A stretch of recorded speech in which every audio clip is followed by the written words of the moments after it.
welcome everyone. Good morning.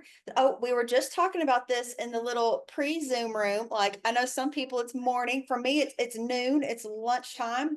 I know we got some friends on here that like it's already 1 o'clock. But different doing those greetings and stuff. Good morning or good afternoon. Um, but happy Tuesday, everyone. Glad to see everyone here. We were also just discussing, this crazy weather. I'm here in Texas where it's 1,000 degrees and 1,000% humidity. And my parents are actually visiting Mount Rushmore right now. So my mom sent me a picture of it snowing there.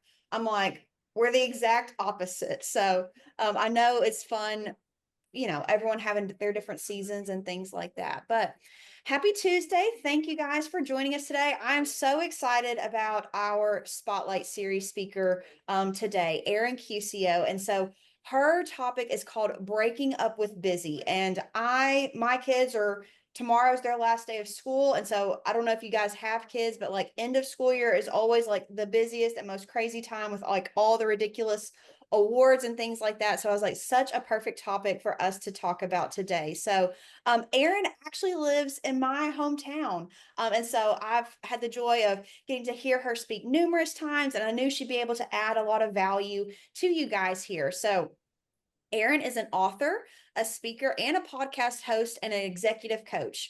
After more than a decade as an educator, she now serves as the chief operating officer of the QCO household. She spends her time chasing her dreams by day and Ubering her three boys at night while helping to support her husband's entrepreneurial endeavors through marketing and organizational systems. Her hidden talents are bringing order to any kind of chaos, navigating never-ending loads of laundry, and sneaking in a quiet cup of coffee wherever she can. So, Erin, I'm so delighted to have you here. Thank you so much. I'm going to turn it over to you so you can help the rest of the Lady Titans here. Well, thank you so much, Emily, for having me. It is a joy to get to be with you guys. And I do want to just kick this off by apologizing that I kind of sound like a gremlin. This terrible Texas weather has gotten me just kicked off with summer with a delightful summer cold. And so we're going to make it through this. I just apologize that my voice is not as delightful as maybe it should be. I'm going to go ahead and get my slides up. And just as Emily said, we are going to be talking about breaking up with busy. And I am really thrilled to get to chat about it. I do want to kick it off by just showing you a picture of my family. These three do run me crazy all of the time. They keep me busy and keep me moving. A couple of things, just in addition to what Emily said, I want to let you know that I know where you are. I spent all of my college years working for an electrical contractor. And so I've been in the service industry. I have struggled with some of the same struggles and been a woman in that industry. And so I know what that is like. And those were some of the best and most trying years of my life. And so I see you. I know where you are. We do own a restaurant as a family, and I put and dot dot dot because my husband is an entrepreneur, and so I make the joke all the time that we're going to be 80 sitting on the front porch, and he is going to look over at me with a gleam in his eye and say, "You know, babe, I've been thinking." And I'm going to have to say, "Well, let me design a logo. Let's get started." So we are always starting something new and fresh. And as Emily said, I did spend a decade in the classroom.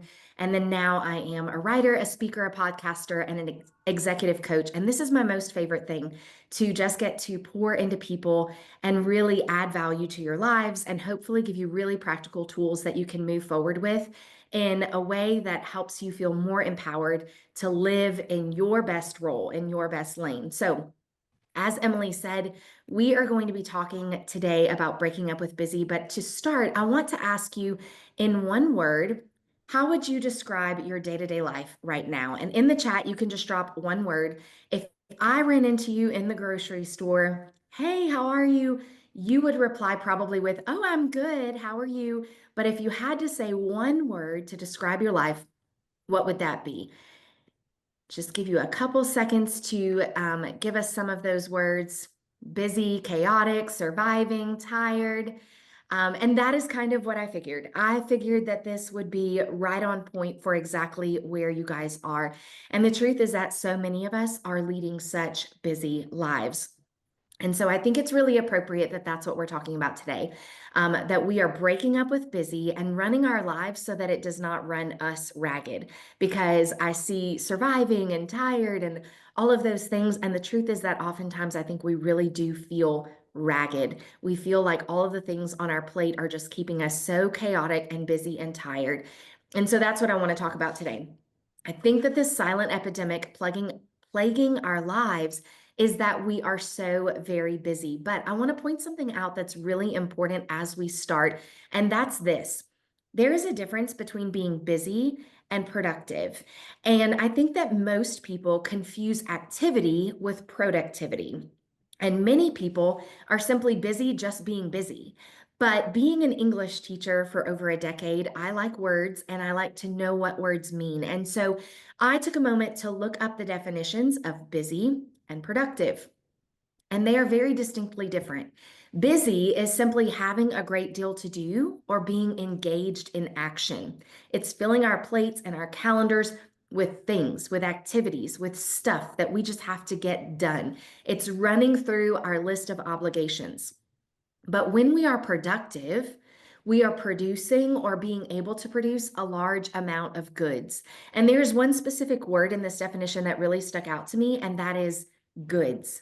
It's not good enough that we simply be busy, but we have to ensure that we are also being productive, which means that the things that we are busying ourselves with, the things that we are adding to our calendar, have to be producing good in our lives. Whether that's your personal life or your professional life, you want to make sure that all of the tasks on your to do list, for the most part, are producing good in your life. Now, I want to tell you that there is a difference between some of those obligations that, for a long time, I think there was this cliche going around that if it's not a heck yes, then it should be a no. And I just don't agree with that. The reality is that, we've got to fold socks, we've got to cook dinner, we've got to do those kinds of things. And that may not be a heck yes. I know it's not for me, but we still have to get it done. But the majority of the tasks that we are consuming our lives with and giving priority to, those should produce good in our lives. And so I want to ask you, does anybody know how many hours are in a week? How many hours are in a week? If you know just resolutely, it's not fair. But if you think you have a good guess, let me know in the chat how many hours you think are in a week. Andrea, I think you know. You must know that you know. You guys are good at time managers because you're pretty on point. There are 168 hours in a week. Now, this is why I taught English and not math. When I first considered how many hours were in a week, I thought it had to be surely in like the 500s, 24 times 7, got to be around 500. But the reality is that there are only 168 hours in a week. And that's just not enough. When I first heard that number, I thought, where are all the other hours? We need more time. And so we all get the same number of hours in a week. How are you filling your time? If we are doing a rough guesstimate of working 40, maybe 50 hours a week, sleeping maybe seven, that's generous, 7 hours a night, then you can see that that already consumes more than 50% of our time, which means that we don't have even 50% of our time open. And open is laughable because we all have so many other priorities outside of just work and sleep, right? And so we have to get really specific about what we're going to fill our time with so that we are ensuring that everything that we're putting into our calendar is really the best use of those 168 hours because there just isn't enough. Everything that we add to our schedule cuts into that pie, and that circle gets smaller and smaller and smaller. And so we have to ask, is it worth making room for whatever task we are adding to our plate? Is it worth making room? And so I want to shift now into why it is so important to consider busy as maybe a bad thing. And that is because busy leads to burnout. Remember, I talked about the difference between being busy and productive. If we are simply busy, then eventually it is going to lead to burnout. But what is burnout? Well, burnout is the incongruence between our personal values and our actual behaviors. So, what does that mean? It means that we might think that it is important for us to have a life that looks like this, but our actions and our behaviors are building a life that is quite different than what is important to us. And so we have to be really specific to know what is valuable to us, to know what is important to us. Because if we are filling our calendar with things that don't line up with our personal values and our actual behaviors don't match that, then it is going to lead us into burnout. And taking that a step further, and drawing that into a business analogy, for those of us who are building businesses, that is also important to know what is important to our business. Because if the tasks that we are performing in our business do not align with the personal values and mission of the business, then not only are we as a team going to burn out, but our business is not going to sustain itself. And it too is going to burn out as well. And so it is really important that we get really specific to determine what is valuable to us, what is valuable to us personally, and what is valuable to us as a business so that our actions line up with those things that we actually find valuable. And I want to give you a picture of what burnout looks like. Because I think that this happens more often than we think, and people don't realize the slippery slope of burnout, but it is truly so much more detrimental than we actually think that it is. So here's what the first stage of burnout looks like. And as I'm going through these, I want you to just consider, do I fall into any of these specific ones? And if any of these look like where you feel like you are, and you want to just drop a number or an emoji in the chat that lets us know, hey, I'm there, then you can feel free to do that. But the first step of burnout looks like this. It's when we feel tired, we're exhausted, right? Just as Emily said, this time in the year, we are all running into the finish line and we are like, oh my goodness, I am so tired. I am so exhausted. I don't feel like I have anything left to give. And the reality is that we go through seasons where we are, in fact, exhausted. That's just the nature of the beast. We go through times where we feel exhausted. But this is kind of your first red flag when it comes to burnout. This is what you want to examine and say, okay, hold on a second. If I am feeling exhausted, then I need to pause and see how I can make room for some sort of rest, for some sort of reset. Because what we like to do is to keep pressing forward. We like to keep filling our plate with obligations. We like to just keep piling it on, picking ourselves up by the bootstraps, and continuing to run hard and just keep going, keep pushing. But if we are not careful, if we ignore the red flag of feeling exhausted and tired, then we find ourselves in the second stage of moving towards burnout. And that looks like this: increased mental distance. Increased mental distance is when you've been tired for a long time. And now you find yourself at a place where you're not excited to go into work anymore. You're tired and you've lost your connection to wanting to be a part of that team, to being driven to want to do more. You feel more emotional distance and mental distance towards whatever the project is that you're working on. And so you find yourself kind of disassociating. Maybe you're still going through the rhythms and the routines. You're still getting your job done, but your heart is just not in it like it should be. It's not in it like it once was. It's not in it like it was when you first started the project. And so here on this second leg of potential burnout, we need to recognize that we are being apathetic towards whatever our role is, and we've got to take some inventory. Okay, where did this go wrong? Where did I kind of lose my spark with my job or whatever project I'm working on? What specifically does it look like that I can maybe pause here, put a marker, and go back and say, okay, I'm going to rest, or I'm going to take some things off my plate, or I'm going to remember the joy that I started this with, or the reason I got into this industry, or the why behind why I do what I do. If we ignore number one and number two, then it takes us to number three. And this is one that we want to avoid at all costs because then we begin to feel negative or cynical. And the trouble with this one is that it is a cancer that not only affects us, but everyone around us. This is when I'm standing at Emily's door and I'm like, just spouting negativity in her office, right? And it's not simple venting, but it is trying to get her on my team for how horrible this place is. And I don't want to be here anymore. And did you see what Susie did down the hall? And can you believe that the managers are operating in this way? Did you see that new company policy? And then we are just rolling into a cycle of bitterness and negativity and cynicism that's not only affecting us, but it's also affecting everyone around us. And that is when you're not only burning out, but your team is burning out around you as well, because you are, I see, rallying the troops. Yes, you are rallying the troops and not for a positive way. You are rallying them in such a way that you're ready to ride at dawn, but for all the wrong reasons.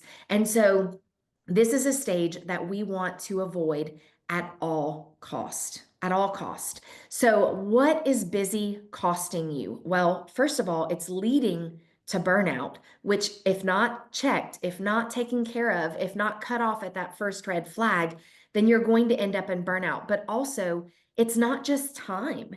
When you are so busy and you just keep that gas pedal in the red zone at all times, it is costing you your peace. It's costing you your joy. It may be costing you your actual productivity because you're not truly being effective in the tasks that you're doing because you're so caught up just kind of spinning your wheels and running through tasks without true attention to what needs to be done. And so you want to avoid that at all costs because busyness is costing you. Now, I want to take a moment and ask you to name that hustle.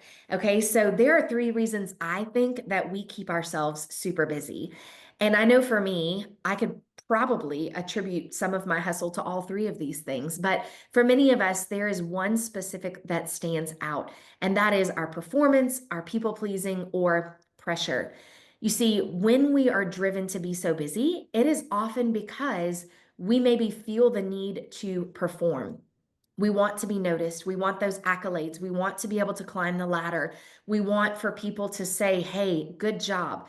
We want to perform in such a way that people are noticing. This is different than people pleasing because performance is more driven where we are performing to be noticed. People pleasing is doing whatever we feel that we have to do to keep other people happy. It's not so much about being noticed as it is, I don't want to rock the boat. I don't want to upset anyone.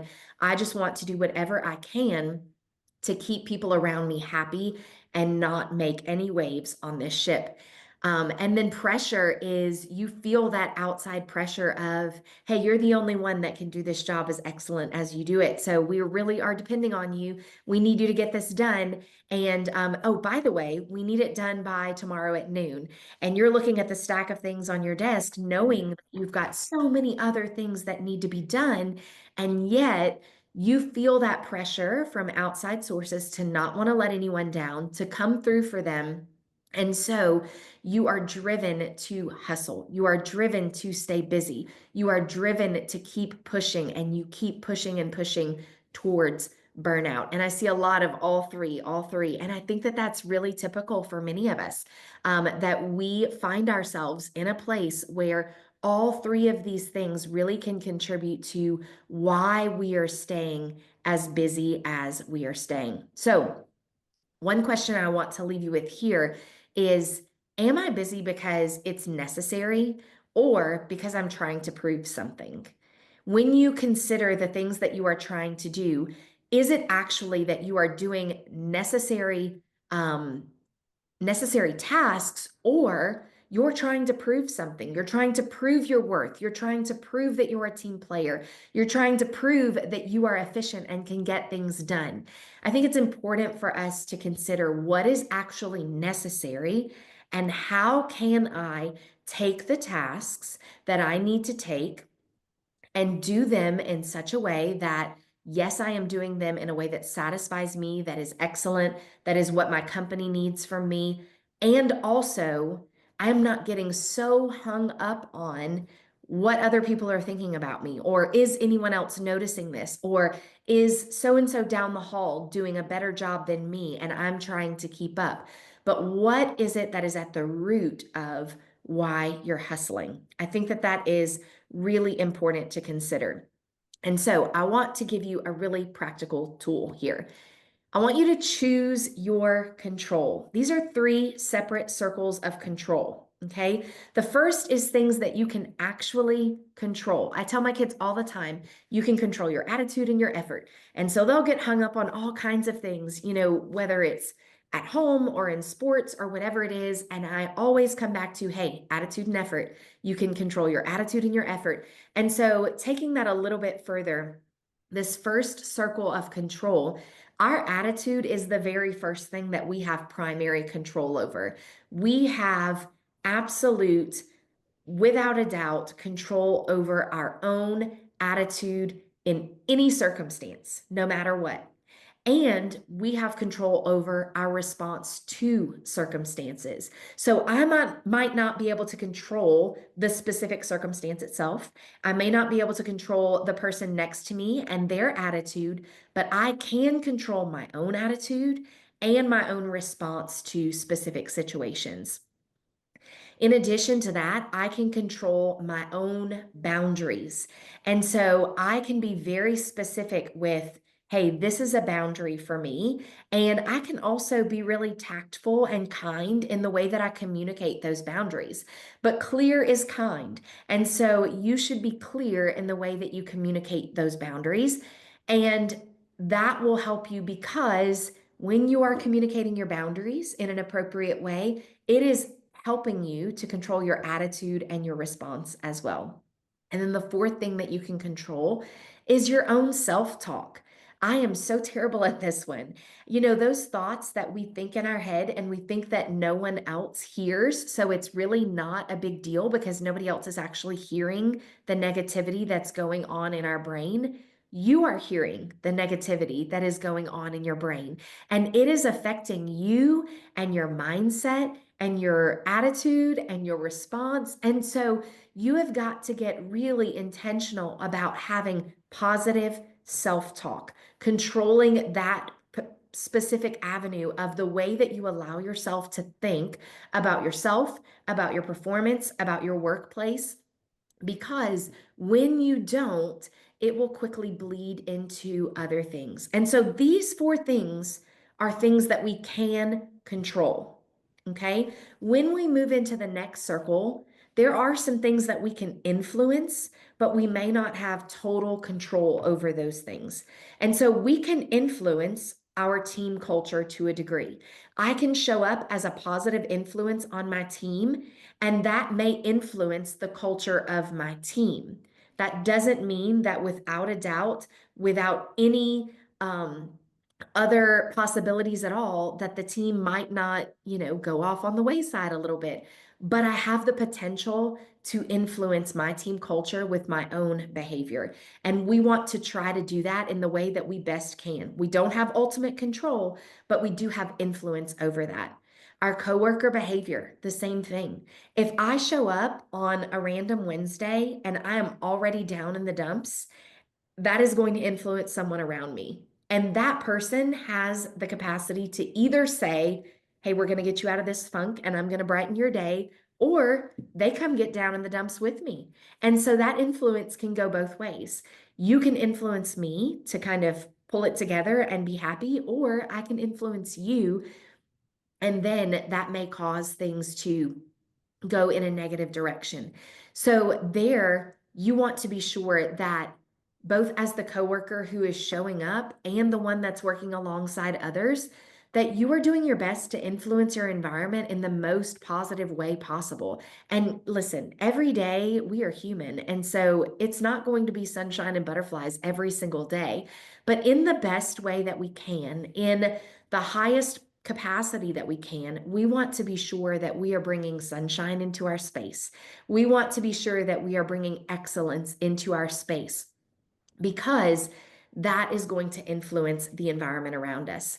We can influence communication. The way that I speak to my coworkers is probably going to be the type of communication that I get back from them, and vice versa. Again, that's not without fail. That doesn't mean that you're not going to encounter someone in the workplace that may not speak to you as kindly as you would like, but it is really hard to argue with kindness. And so, if you make it really intentional that you are going to respond in a way that is kind, then you may very well be able to influence that person with your own kindness. And that's not always easy, especially when you're the one on the receiving end of something that's not so kind.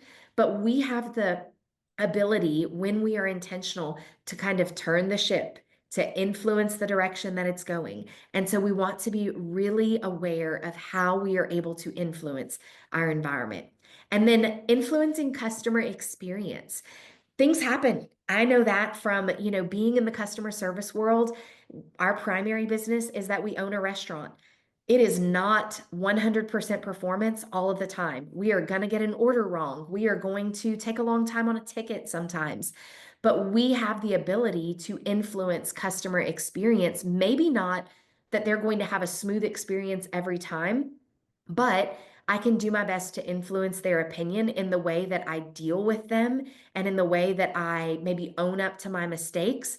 I can't control that circumstance necessarily, but then it goes back to I can control my attitude, my response, the way that I am talking about the situation. All of those things are within my realm of control. And so I'm going to try to influence that customer experience by what I can control. And then finally, there are some things that we just have to release and say, just go with God. We hope we hope for the best here, and there's nothing really that we can do about it. And those types of things are company policy. Now, listen, if there is something that you really see as a big issue, a glaring problem in your company policy, and you have the ability to speak up or to advocate for that, then by all means, do that in a way that is respectful and kind and advocate for change. But there are going to be some things that are within the company policy that are just, they are the way they are, and there is nothing that you can do about that. And perhaps your owners or your managers are not going to budge. And so at some point, you have to release that and just say, hey, this is beyond my realm of control. This is beyond what I have the power to do anything about. And so I have to just release that. For us with service industry, not always, but sometimes weather can be an issue. And so we have to just release that. We have to say, hey, this is not something that I can control. And so you have to let that go and say, well, I'm going to do the best I can with what I have, with my attitude in this situation and my response. But there is nothing I can do to change the weather. There is nothing I can do to change this timeline. And so I'm simply going to do the best with what I can do. And then finally, customer moods. We all know that there is without a doubt going to be an instance that we are going to encounter a negative Nancy that we just cannot Hello. Why, please. hello. May I speak with Mary Ann, please?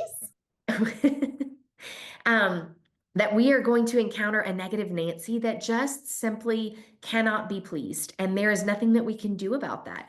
And so we have to then be as kind as we can and control the things that we can control. And so we're constantly going back to the big circle, going back to those things that we can control, and just focusing our attention and our efforts on those things. And that is what I want to ask you. How much time and energy are you spending on the things that are outside of your control? You're fretting and you're holding with a tight fist over things that perhaps you have absolutely no control over.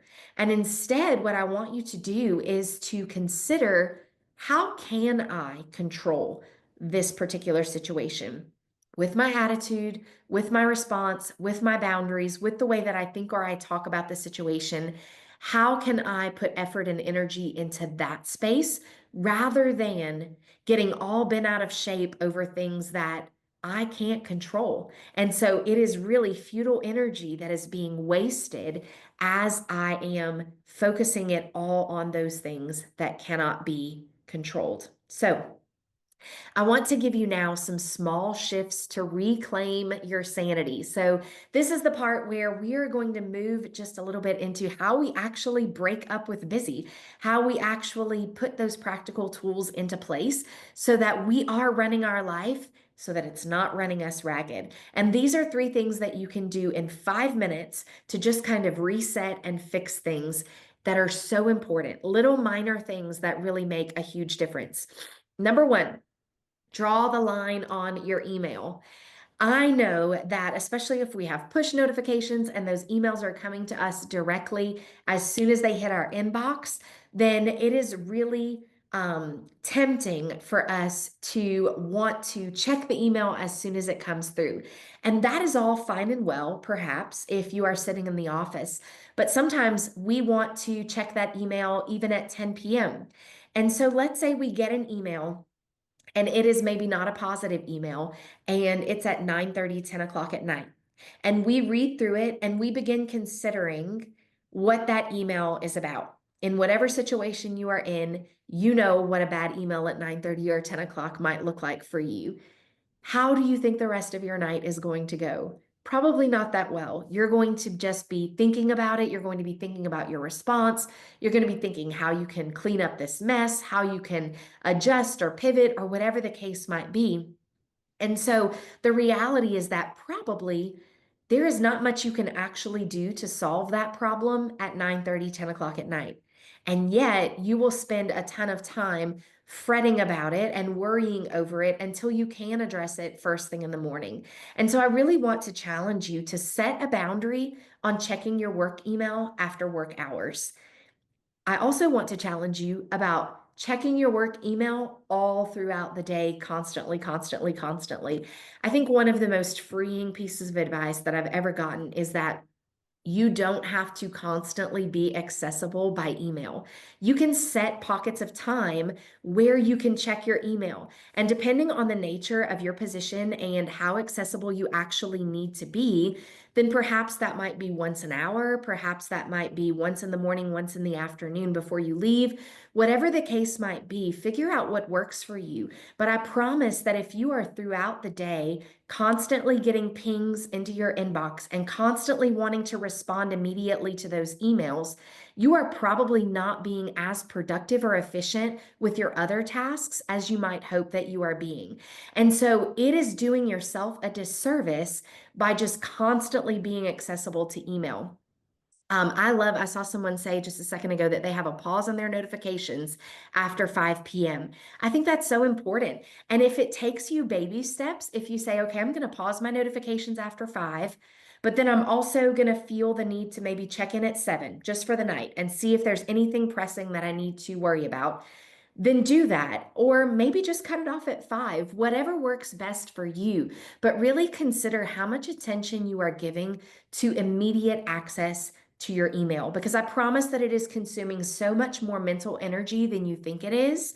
And that is really something that can quickly lead us, as small as it seems, to burnout. The second thing is pause in pressure. Pause in pressure. Take a deep breath or a walk before responding to a difficult coworker or customer. I think sometimes when we have a situation that needs tending to and maybe is a little bit more on the negative end, we often feel compelled to respond right away. If it is a bad email from a customer, or it is a bad review from a customer, or whatever the case might be, we think we have to immediately address it. And certainly we want to be timely in the way that we are addressing those things. But I promise that taking a 5, 10, or 15-minute pause is going to make a huge difference in the way that you are able to respond. And you might have to dig really deep to find that kindness that we were talking about a minute ago. And so pausing for those few minutes may just help you to find that kindness.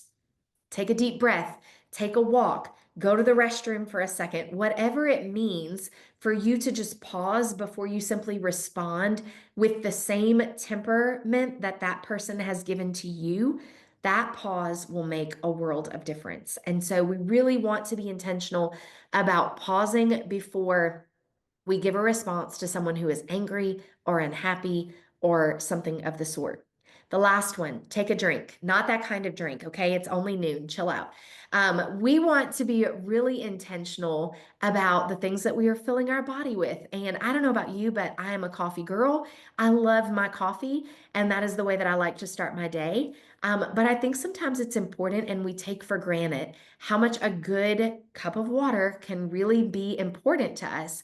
And so if you are already on cup 2 or 3 of coffee for the day and you have not yet had any water to drink, pause for a second and drink a cup of water before another cup of coffee. Or if it is a flavored water, or if it is just a little sip of Dr. Pepper, if that's what makes you happy, but something besides just constantly filling yourself with.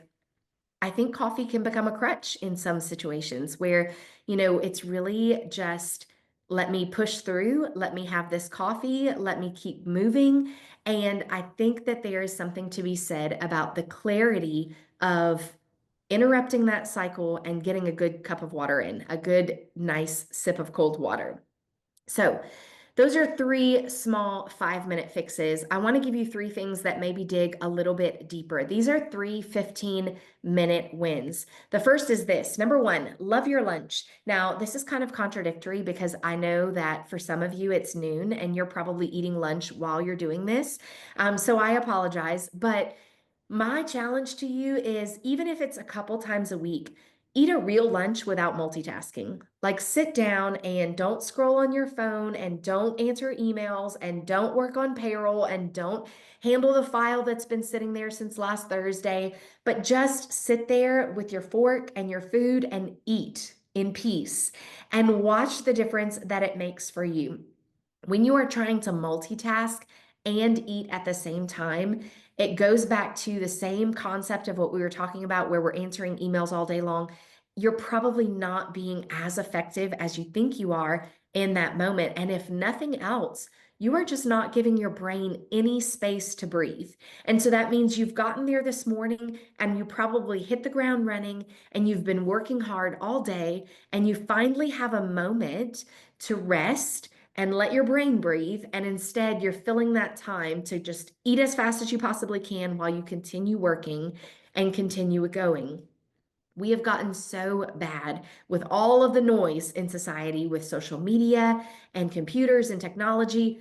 It is hard to just sit there and eat lunch and not do anything else and not feel like, oh, this is finally my time that I can sit still. And so I'm going to scroll on Instagram or I'm going to scroll on TikTok. No, take a moment to put everything away and just sit and eat.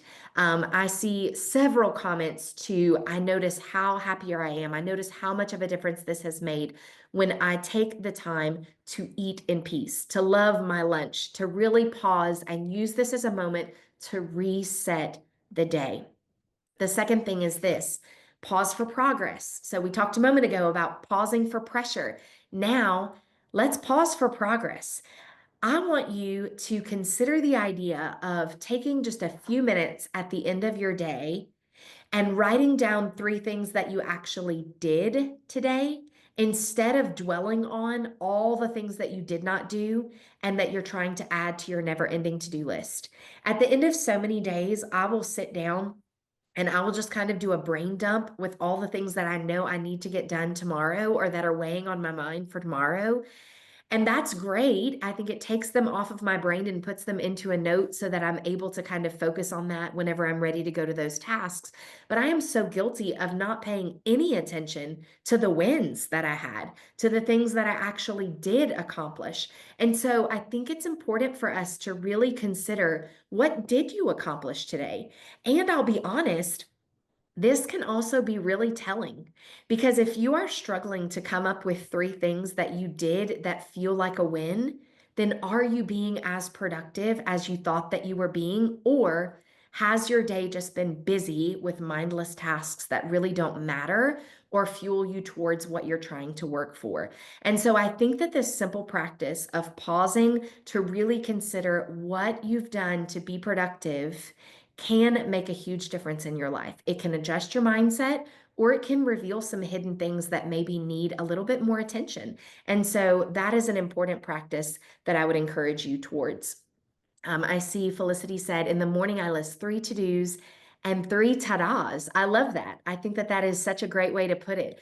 because it is saying, hey, I got this stuff done. I did something that was productive and important. Love that. And then the third one is get some sun, whether it is on your lunch break, whether it is just immediately at 5, making it an intentional to walk slowly to your car instead of rushing with your purse and your Stanley and all of the things and getting in the car and rushing on to the next thing. Take a moment to just pay attention to the sun. The sun can be such a powerful medicine, and we don't realize often enough how big of a difference it can make. But sometimes that little bit of sunshine really does a world of difference in just causing us to breathe a little bit and making us realize, like, okay, I've got this. I can keep going. I can keep moving. And if going out is not an option, if you can't take a 10-minute walk on your lunch break because, as Emily said, it's 1,000 degrees and 1,000% humidity, try just cracking a window. Try just looking out of the window for a few moments. Notice that there's a bird playing right outside that you never noticed before. Notice that there's something, a tree that's in bloom, or whatever the case might be. Pay attention to something outside of your head being buried in the desk. I think that that's really important. And then true success, I want us to understand, is really when we are able to say that we have a life that feels peaceful. And that doesn't mean that it's not a productive life, but we are not feeling ragged. We are not feeling like we are simply surviving. We are not feeling so guilty and chaotic all the time because we are just running like chickens with our heads cut off. True success is when we can find a peaceful, productive life. And so instead of asking, did I get everything done? Here are 3 questions that we can ask that are perhaps a little bit more important. The first one is this: did I move forward what matters? Did I move forward what matters? That kind of goes back to our 3 to-dos and 3 to-das. I love that. I'm stealing it. But are your productive things that you were able to list things that actually mattered? Or, like I said, is it just stuff that you found yourself busy with that really didn't make that huge of a difference, but consumed a lot of your time? Are you moving forward what actually matters? Did I protect my peace? Did I get involved in the office gossip that really just made me irritated for the rest of the afternoon? Did I fall victim to getting involved in that conversation where we were just bashing a customer because they're always negative and they're never happy and it's always something? And now I find myself really irritated for maybe the rest of the week because there's nothing we can do to make these customers happy. And are we even doing anything right? And it just falls into a vicious cycle. We have to be really intentional to protect our peace and sometimes just walk away from those situations. Sometimes choose not to engage in that conversation, not add any words to that fire, and just turn away, go back to your desk, and then get involved with what really matters, what really needs to be moved forward, what is actually going to be productive. And then finally, did I show up with integrity today? Did I do what was most important according to my values, according to the mission that matters most to me? Can I close my computer and close my office door and know that I gave today my very best? And listen, not every day is going to be 100%. Today's best might be 32%, and that's okay. But if you gave it your best 32%, then that's a win. Did you show up with integrity? Did you do your very best? Were you excellent even when no one was looking? We just recently finished building a house, and I want to tell you a quick story because I think this matters so much to integrity, and specifically integrity in the service industry. We had a specific wall in our bathroom where I was going to be hanging a mirror, and the mirror was going to be hanging a little bit off the wall because we had some trim on the bottom and granite on the bottom. And so the mirror was going to be about 2 inches off the wall. Well, I didn't want the mirror to hang crooked. You know what I mean? Are you envisioning what I'm saying? Where the top of the mirror was against the flat wall, but the bottom was sticking out because of the trim work and the granite. And so I asked them, hey, is there anything we can do so that the mirror will sit flush? And they said, yes, we'll put a piece of wood there to shim it out. And then that way the mirror will sit in line as it should. Perfect. Sounds great. So I walked in to check on the progress at the end of the day when they were working on that. And I looked at the wall, and that specific bathroom has wallpaper through the whole top half of the bathroom. And what I realized was that my precious little trim guy who was working on this had not only put that wood to fix the mirror, but he had wrapped that wood in wallpaper so that it would match the rest of the wall, and even aligned the pattern so that it was going to match exactly where it was on that spot in the wall. And here's the crazy thing. No one is ever going to see that. The mirror is going to sit on top of it and no one will ever know. But he knows that he can go home and say, hey, I did my job to the best of my ability. I was excellent even when no one is going to be looking. I did the absolute best that I could do in that situation and went above and beyond so that I could be pleased with the job that I did. And I will never forget that. And every time I walk into that bathroom, no one else will see it, but I know that that is there. And it reminds me of that excellence and integrity every single time. Did we show up today with integrity? It matters so, so much. To close out, I want to leave you with a story of a runner named Eob Faniel. Eob was an Italian runner who several years ago was in a marathon in Italy. Now, prior to this, Eob was actually a soccer player, and he practiced soccer for many years because that was his sport, but then decided, hey, I want to be a marathon runner. I'm not sure who would decide that. Maybe if I was going to be running in Italy, then perhaps I could decide that too. But that's what he decided. I want to be a marathon runner. And so he showed up for this renowned marathon that was happening in Italy. I can only imagine that as he got there, he realized that he was maybe not as equipped as the other runners in the race. These were people who had come from all over the world to run this race, who had been running for years. And here was Eob next to those people getting ready to run the same race. He had prepared somewhat, he had practiced, but he didn't have the years under his belt that everyone else had. And I can imagine the announcers of the race standing there, getting ready to talk about all of the contestants and all the people who were going to be running and talking about who was favored to win and who had come the furthest and why this race was so important. And Eob's name was not one that was mentioned because he was not at the front of the pack. He was not one that would have been favored to win, but he was going to run anyway. And so the gun goes off and everyone starts running. And many of the runners who were favored to win quickly led the pack and got to the front of the pack. Now, I didn't know this, but in a marathon, there is some sort of lead that goes ahead of the runners. Sometimes it's a car, sometimes it's a motorcycle, but it goes ahead of the runners to make sure that it is leading them in the right direction. And something terrible happened about 3/4 of the way through the race. The motorcycle that was leading the runners took a wrong turn and went left instead of right. And when they got to that crossroads, even though they knew the track, they followed the motorcycle and they started running after the motorcycle that was leading all of the runners. Eob, because this was his first race, because he was probably a little bit more nervous, he had studied the track immensely. And when he got to that crossroads, he had to make a decision. Do I follow everyone else that is running ahead of me, or do I go the direction that I know the track is supposed to be? And Eob chose to continue on in the direction that he knew the race was supposed to go. Something really incredible happened because now Eob was at the front of the race. Eob was set to win. And when the motorcycle realized its mistake, it circled back and it came back around and it caught up with Eob and they yelled, "Eob, you're winning the race." And he probably was thinking, what in the world? How am I winning? But he kept on going and he kept on running, and Eob Faniel won that marathon. He was the winner of the race. I tell you this story because I think it's really easy for us in any industry to look at the person beside us and to try to run in their direction, to try to chase after maybe the success that they are having, to try to keep pace with the person that's running just ahead of us or alongside of us. But it is incredibly important for us to know the purpose that we have in our role and run in our lane.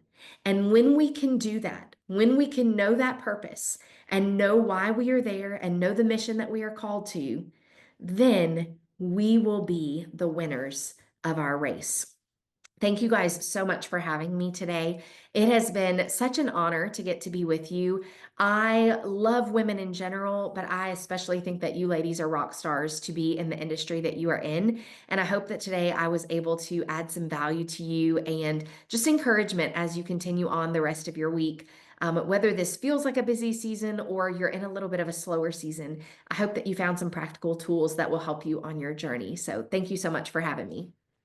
Erin, this was fantastic. Thank you so much. Everyone is loving it down in the chat, and I was making lots of notes and things like that too. But guys, I can testify. I have personally read one of Erin's books, and I have pre-ordered her next book that's coming out. And she has a podcast where she wordsmiths so many life lessons that are very practical like this. She has lots of short episodes from, like, 10 to 12 minutes to some longer ones with some guests. But Erin, why don't you tell the listeners here just maybe a little bit about your book or your podcast, like maybe how they might could get some more information from you?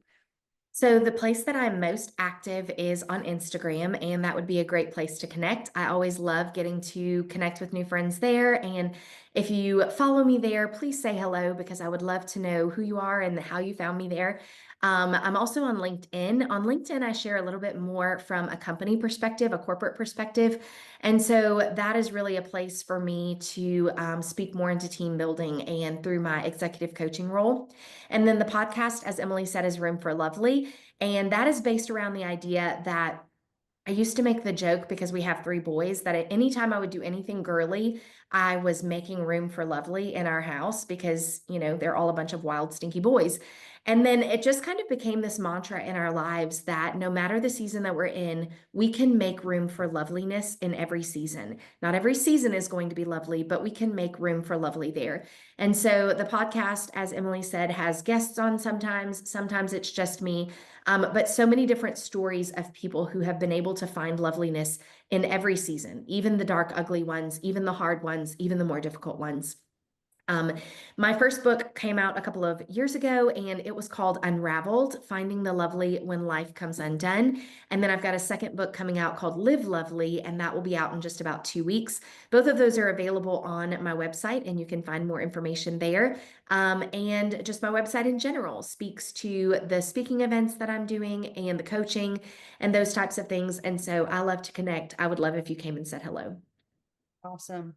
Well, thank you so much, Erin, for taking the time today. And guys, what a great session. Happy to have you all here. I want to go ahead and link our link tree down here because we all love this Lady Titan Spotlight series and love our community here. So in that link tree, there's some Lady Titan swag that is open to where you can always be rocking your Lady Titan swag, sharing the word about this community and what it's done for you and people that we would like to help grow in this community. So make sure to check that out. I also know, as you guys know, this has been so impactful for a lot of people. And so if you or your company, or maybe someone, you're a distributor, you're a manufacturer, something like that would like to support Lady Titan so that we can further our mission, we do have some sponsorships that's also there in that Linktree link. So please take a moment just to check it out if you feel so inclined. Check out some swag though. Jess loves the jogger pants. We see it down there. She's always talking about the jogger pants. She wears them any chance she can, but she can testify for you there.